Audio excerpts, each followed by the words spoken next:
At this point, we will urge students and staff to perform an international internal lockdown. When I was a junior in high school, I had to make an urgent trip to the bathroom because my stomach was really upset, and I knew I had some kind of stomach bug going on. As I was racing down the hallway to get to the bathroom in time, I heard a whistling sound coming from the other side of the hallway.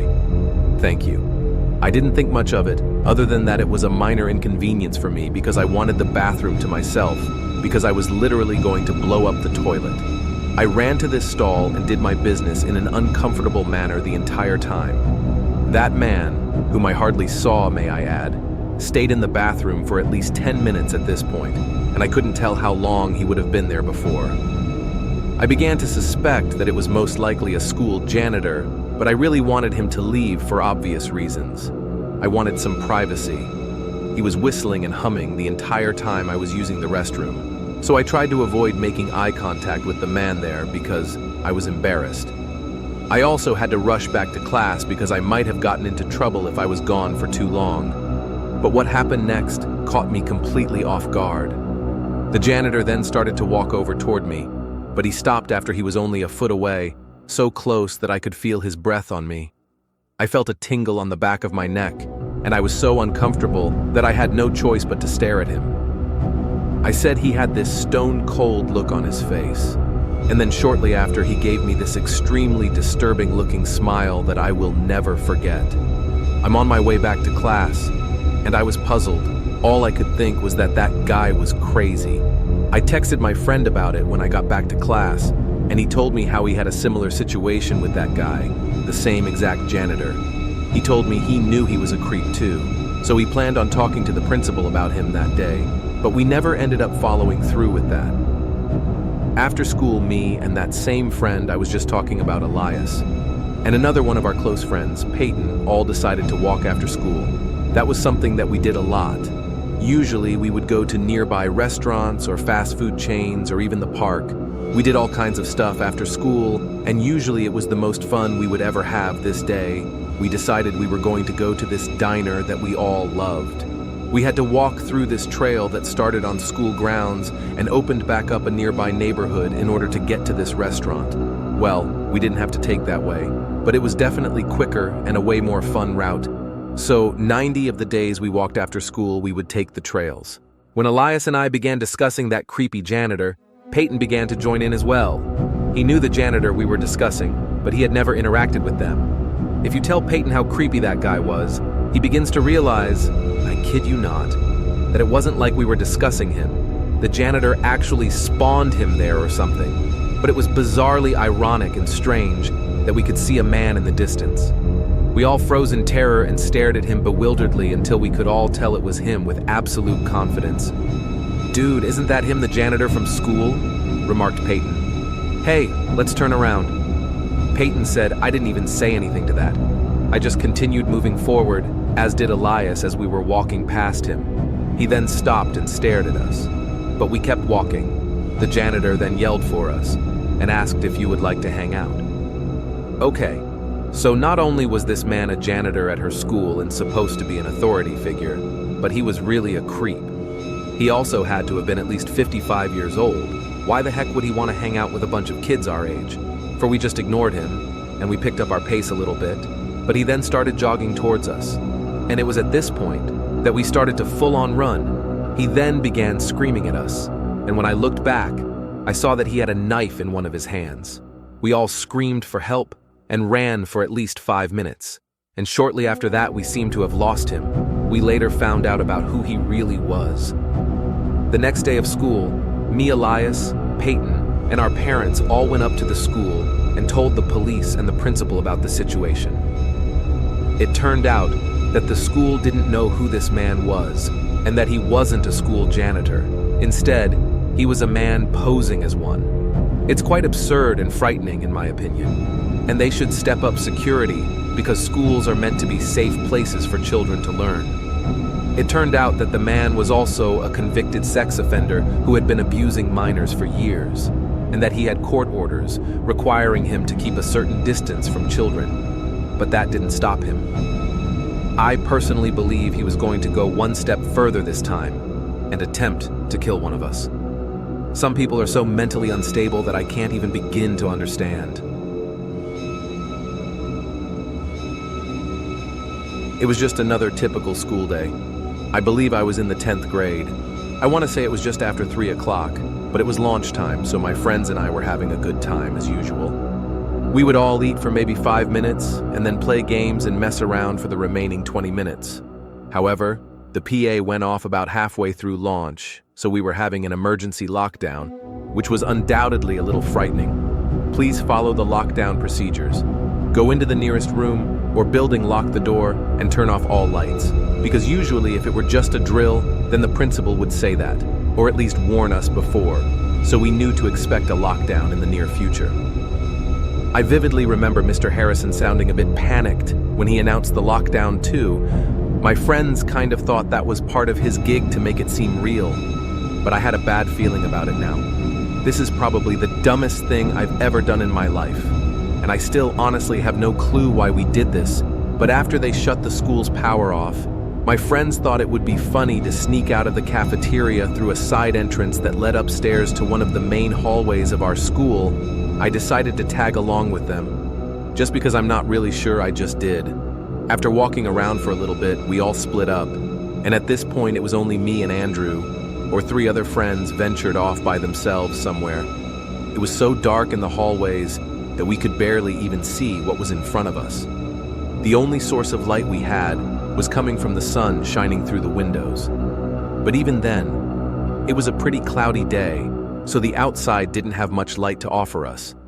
Then out of nowhere, we heard 3 gunshots right in a row, followed by screaming Andrew, and I of course started freaking out. So we ran outside and sprinted as fast as we could. I'm happy we were close to the main entrance of the school, because I'd much rather have been outside than hiding in a bathroom or something. But now we were in the front of the school, and we knew we were sitting ducks for any of the teachers or police to find us. We didn't want to get in trouble for sneaking off when we shouldn't have been. So we ran behind the school and headed straight for the woods. We had to run across the soccer field to get there, but we made it across without being seen. Then we heard police sirens getting closer. I knew they were there for whoever the hell just fired the gun, but we were still paranoid that the school or police were looking for us for running off as well. I've had friends who have gotten into some trouble for truancy before, and I was definitely on edge about everything that was happening in general, as any normal person would be. This was a pretty serious situation. So we were freaking out for a while, and we were trying to calm each other down. We also didn't want the police or anyone to think we had anything to do with that psycho with a gun, while the police weren't searching for us. And they literally had no idea we were missing in the first place, nor did anyone in the school. But we pushed our luck by continuing hiding, because eventually the police found us. As they were doing a required sweep around the premises, the police ended up finding us. And when they did, they detanged us until they caught the actual suspect they were looking for. Apparently, the kid who let off the gunshots was someone who went to a whole different school, and he was only a year younger than me. Fortunately, no one was harmed, but the kid claimed he was coming to kill a specific girl, but he failed. I want to add right away that this kid and I look eerily alike. We were the same height, had the same color hair and hairstyle, and were dressed very similarly that day. The police quickly determined that it had nothing to do with it, but after we explained everything, I knew I had learned my lesson that day.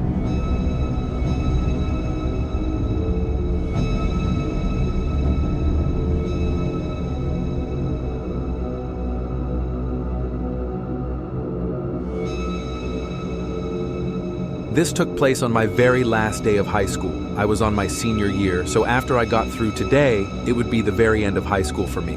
Of course, I was extremely excited, and I felt a huge amount of relief.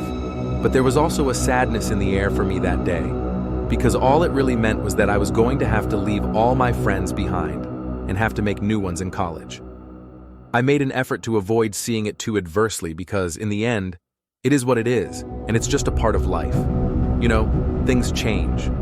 I'm not sure why or what specifically occurred, but I was feeling especially down today due to things that were happening with my family at home. I believe it was 5th hour, which is biology class. I didn't hate the class at all, but the instructor made it worse. I really don't know how Mr. Johnson hadn't been fired sooner, since he was notorious for getting into arguments with the kids and starting yelling battles. He was a jerk to me and many of the other students in my class. One time he even broke a kid's phone, and another time he legit threatened me in front of the whole class. I don't think he works there as a teacher anymore, but I really didn't feel like going to his class that day. So I skipped it. I went over to the library, and my plan was to lay low until 6th hour. I hid in the back of the library, in the computer section, and pretended like I was doing my schoolwork. But really I was playing games on my phone the entire time. Not too long after this, all of a sudden, the school's intercom went off. We were having a lockdown. Although I will admit, it alarmed me. I figured it was just a practice drill, and that our school is just testing us. Again, our school does at least 2 practice drills each semester. So I played it risky and decided to hang tight. But all of a sudden, I heard screaming down the hall. It was very muffled sounding, and I couldn't make out what was being said. All I could hear was the screaming. It seemed to have gone on for a couple of minutes. I quickly started to realize that we were probably in a real lockdown. I panicked, and I thought my best bet was to hide somewhere in the library. So I hid under the computer desks. Not the best spot I know, but I figured it was better than nothing. I kept quiet and waited for the PA to come back on, and for it to say the drill was over with, but it never did. It must have been 20 minutes of me just lying there in fear. I took my phone out at one point, and I saw that I had like 20+ messages from some of my classmates from biology, and they asked where I was, and that we were in a real lockdown. That was when my heart dropped to my stomach, and I started to feel sick, told them all I was safe, and that I was hiding in the library. There was nobody else in the library with me as far as I knew, because there weren't any teachers or kids when I first walked in, which was actually quite unusual. Nonetheless, it freaked me out even more that I was pretty much alone. I just kept waiting in hopes that it was all going to be over soon. Well, it was only just the beginning. I didn't know what I had really got myself into by skipping class. A few more minutes passed by and the screaming picked back up again, and then shortly after I heard someone running through the hall. Then my worst fear came alive. The library door opened, and somebody was walking inside, scared.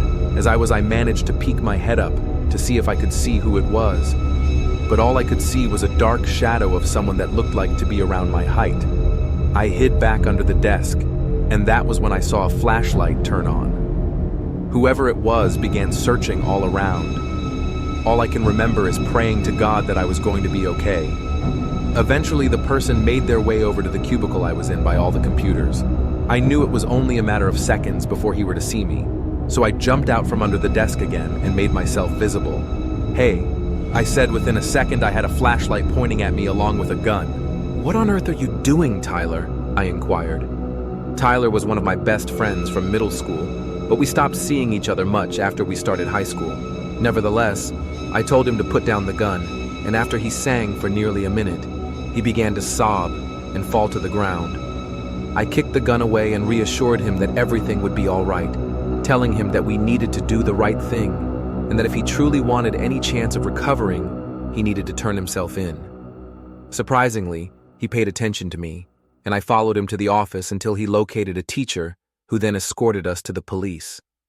I gave him all I knew as a witness, and Tyler cooperated completely as well. I'm just glad Tyler discovered me instead of someone else. As much as I dislike Tyler for what he did, it's really not surprising if you think about what he tried to do, because he was a child who was bullied and picked on his entire life and had a terrible home life along with various mental illnesses. So I'm sure he would have killed them if he had found someone else. It's shocking and unbelievably horrible that some people are capable of doing things like this, to put it mildly. But we really need to do everything in our power to stop school shootings from occurring in the